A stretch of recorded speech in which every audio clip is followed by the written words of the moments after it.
జరిగాయి. రాజకీయమైనవి,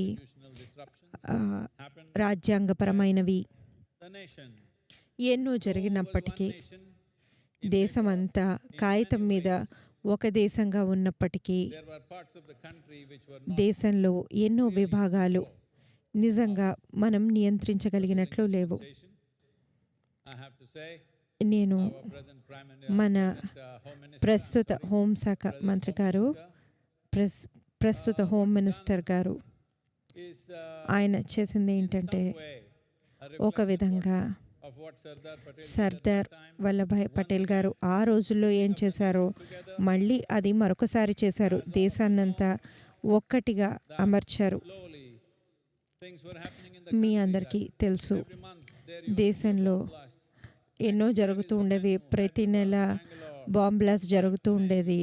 ఎక్కడ జరుగుతుంది? బెంగళూరు, ముంబై, హైదరాబాద్ ఇలాంటి చోట్లు. ఇటువంటి మాటలు మనం గత 10 సంవత్సరాలుగా వినలేదు. వీటి కోసం పనిచేస్తున్న అన్ని సంస్థలకు, వాటికి నేతృత్వం వహిస్తున్న మన మంత్రి గారికి శుభాకాంక్షలు. ఇవన్నీ ఒక్కటిగా మనకి ఒక దేశంగా ఉన్నట్లుగా లేని ఎన్నో భాగాలను, మిలిటెంట్స్ రూల్లో ఉన్న ఎన్నో భాగాలను కూడా బయటికి తీసుకువచ్చి అంత ఒక విధమైన సమైక్యత తీసుకొచ్చారు. ఆయన మనకు ఒక మాట ఇచ్చారు, మొత్తం దేశాన్నంతా కాశ్మీర్ని ఒక్కటిగా చేస్తానని. ఆయన మాట నిలబెట్టుకుంటారు. కాశ్మీర్ని కూడా ఇండియాలో భాగం చేస్తానని అన్నారు. ఇది ఎవరిలోనూ తప్పులు వెతకడం గురించి కాదు, కానీ మనం చరిత్రపరంగా తెలుసో తెలియకో కొన్ని పొరపాట్లు చేశాము. ఆ రోజు వాళ్ళు ఎందుకు చేశారో మనకు తెలియదు, కానీ మనము చరిత్రలో కొన్ని పొరపాట్లు చేశాము. వాటిని తర్వాత సరి చేసుకోవడం అనేది ఎంతో క్లిష్టమైన పని. ఆర్టికల్ 370 ఇంకా ఆ రాష్ట్రానికి ప్రశాంతత తీసుకురావడం, దాన్ని సామాన్య స్థితికి తీసుకురావడం. ఈ రోజున అది ఎంతో సామాన్యంగా ఉంది, ఎందుకంటే ఎంతోమంది వెళ్తున్నారు. వాళ్ళందరూ అక్కడ నన్ను వచ్చి గోల్ఫ్ ఆడమంటున్నారు కాశ్మీర్లో. ఎప్పుడు వెళ్తానో తెలియదు, మన హోమ్ మినిస్టర్ గారు చెప్పాలి. ఇదంతా అద్భుతమే. ప్రాథమికమైన లా అండ్ ఆర్డర్ లేకుండా మిగతావన్నీ సాంకేతికత, ఆధ్యాత్మికత, విద్యా విధానాలు, ఇవన్నీ మనకి ముఖ్యమైన న్యాయ వ్యవస్థ, లా అండ్ ఆర్డర్ లేకపోతే అవన్నీ వృధా పోతాయి. దేశమంతా ఒక్కటిగా లేకపోతే ఇవన్నీ వృధా పోతాయి. దీనికి ఎవరు కృతజ్ఞత చూపించరు, ఎందుకంటే ఇవి చేయాలంటే ఎంతో కష్టం. మీరు చేయకపోతే మీరు చేయలేదంటారు, మీరు చేయాలంటే అది ఎంతో కష్టంతో కూడుకున్న పని. ఆయన తీసుకున్నది ఎంతో గొప్ప పని, ఆయన అది చేస్తున్నారు. దీనికి సంబంధించిన ఎన్నో గవర్నమెంట్లు, ఎన్నో సంస్థలు ఇందులో పాల్గొంటున్నాయి. కానీ ఎవరైతే ఈ పనికి నేతృత్వం వహిస్తారో వాళ్లను మనం గుర్తించాలి. అందుకని మా కృతజ్ఞతలు అందుకోవాల్సిందిగా మేము కోరుతున్నాము. మేము ఇప్పుడు ఎలాంటి పరిస్థితుల్లో ఉన్నామంటే, మన యువత ఇక్కడ నుంచి ఇదంతా మనం ఎంతో గర్వకారణంగా చెప్పుకోగల దేశంగా మార్చేందుకు ఉరుతులుగుతున్నారు. ప్రపంచ పటంలో మనకు ఒక విశిష్టమైన స్థానం ఉండేలా చేసుకునేందుకు ఇన్ని సంవత్సరాలుగా మనకు ఇది ఎన్నో కారణాల వల్ల దొరకలేదు.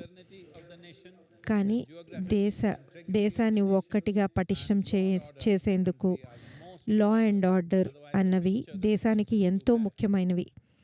లేదంటే అది మనకు చూపించే చిత్రపటం చాలా ఘోరంగా ఉంటుంది. కానీ ఈరోజు మహాశివరాత్రి.